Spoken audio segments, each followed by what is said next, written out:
for like rigid effort. Especially from this hour.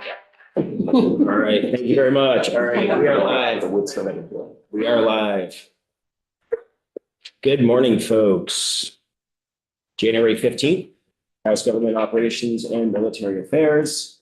We are continuing to integrate and introduce ourselves to staff into the building. So we have our friends and colleagues from Joint Fiscal here to sort of just run through how we engage with them, what they are as a resource to us, et cetera, et cetera. So, Mr. Roop, if you could, if you feel like bringing up a colleague, go for it. You want to do a duet, you want to do a trio, this is your show. Yes. Make it nice and crowded. All right. You can, yeah, there you go. Trifecta, if it were. Good morning, Mr. Chair and members of the committee. It's nice to see you all. My name is Chris Roop. I'm an associate fiscal officer over at the Joint Fiscal Office.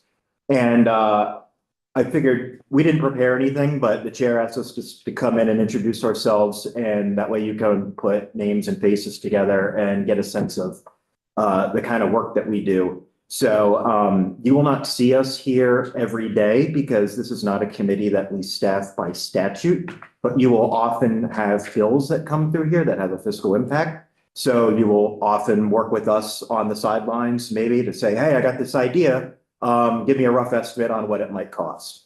Then if a bill then moves out of a policy committee like this and moves on to a money committee, we will prepare a fiscal note at the request of the chair of the money committee. We do not do fiscal notes for every bill that's introduced. There's only a few of us that do them. And our fiscal notes will not tell you how your wonderful idea will change the world. Our fiscal notes will tell you how your wonderful idea will impact the state budget and revenues in the near term. So your colleagues elsewhere in the building can take that into consideration when they're writing the budget. So that is why we do fiscal notes. So I'm going to introduce everybody and on the team, but just as a sort of by way of background, there's I think about 17 of us in JFO. We have a couple different teams where some folks work on the budget. We are what we call the revenue team. Pat Titterton, another one of our analysts who primarily does income and consumption taxes, is also on the team. He's not here today. He's elsewhere in the building. But I sort of oversee the team. This is my 5th session. I originally was the transportation analyst, and then I did pensions and OPEB. So that is why you all have seen me in this committee, is whenever you're looking at pension or OPEB language, I typically come in and give you the spiel on that. Yes, sir. Acronym bust OPEB. Yeah. Other post-employment benefits, which is bureaucratic speak for retiree healthcare. The other is retirement benefits other than pensions. So typically when the phrase OPEB is thrown around, we're talking about subsidized retiree healthcare. I'm going to just hand it over to everybody and they can sort of give their little speech, and then we're happy to open it up to questions or take this wherever you want to go. So I'll start with our newest analyst, James Duffy. James. Morning, representatives. My name is James Duffy. I'm a member of the revenue team. I'm a fiscal analyst at the Joint Fiscal Office. This will be my first legislative session. I just joined the office in November. I'll be primarily staffing energy and natural resources issues, as well as other policy issues that come before the revenue team, and maybe interacting with you as well. So very nice to meet you all. And I'm Ted Barnett. I'm a senior fiscal analyst with the office. This will be my 3rd session. I'm primarily working on consumption taxes, which is certainly relevant to y'all. These include your gallonage taxes, liquor taxes, cannabis. I also do work on agency fees. So that might be another way in which you see me here. And there are also kind of smaller, I don't even know, they kind of creep up here and there, some municipal issues that come up. You may see me there as well. But yeah, more than happy. I'm like, if you have a completely random question and it's just like an absolute flyer, like we love answering kind of questions in all forms and sizes. So feel free to reach out. All right, cool. Yeah, I mean, we are just really doing the most baseline introductions right now, so I know y'all have a lot to work on.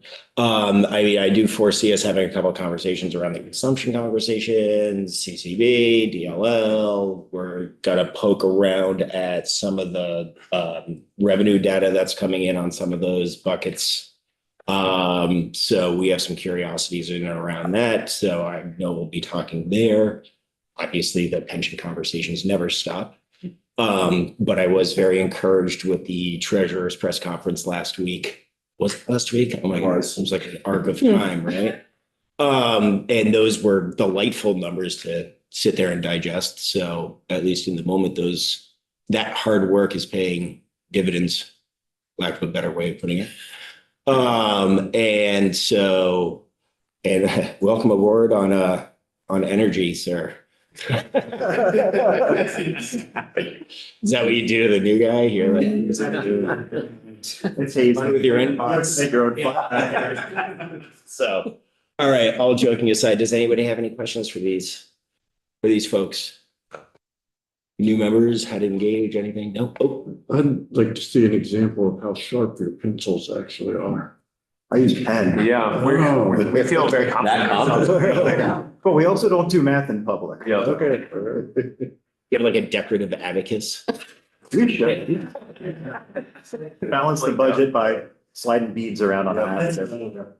Just have to balance at a point in time, right? You guys know how to use a slide rule.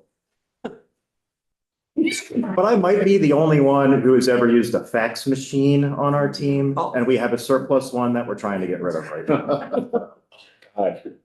Yeah, it could actually become a dated thing. True. Yeah. Nobody faxes anymore. Nope. I don't even think it's hooked up, but. It just looks like So apologize in advance to anyone trying to fax the joint fiscal office for the last 20 years, but it's okay. Or you could give that number out when you. You tell them it's Bluetooth. Yeah, exactly. It's like, yeah, here's how you call us with your question. Yeah. So I guess I'll just share with you briefly what we're working on for the next couple of weeks. Really has nothing to do with you folks. The Bennington 1 election scenario is going to occupy the majority of our oxygen outside of orientations and introductions, and a few other light lifts. So I don't foresee us having any big number crunches for you probably until the middle of next month. So House Government Operations and Military Affairs should not be bombarding your inbox anytime soon. But that's not a promise. Yes. That's a forecast. Like any good estimate. Yeah, our only request, Mr. Chair, is if you are working on a bill that's got a fiscal impact and it's got legs and you expect to move it, just engage us as early as you feel appropriate. That way we can plan our work, especially things get really hectic around crossovers. Yes. And Representative Hango, the vice chair, and Shea Waters Evans, the ranking member, we're very much acting as a trio. So we will be communicating probably frequently as a team. So when there is a conversation around this stuff, please include all three of us on opening correspondence, please. Thanks. Yeah, we're keeping the information very tight. So, anything else from the table for these gentlemen? Thank you. Cool. All right. Thank you. Good luck. No, thank you. And Autumn,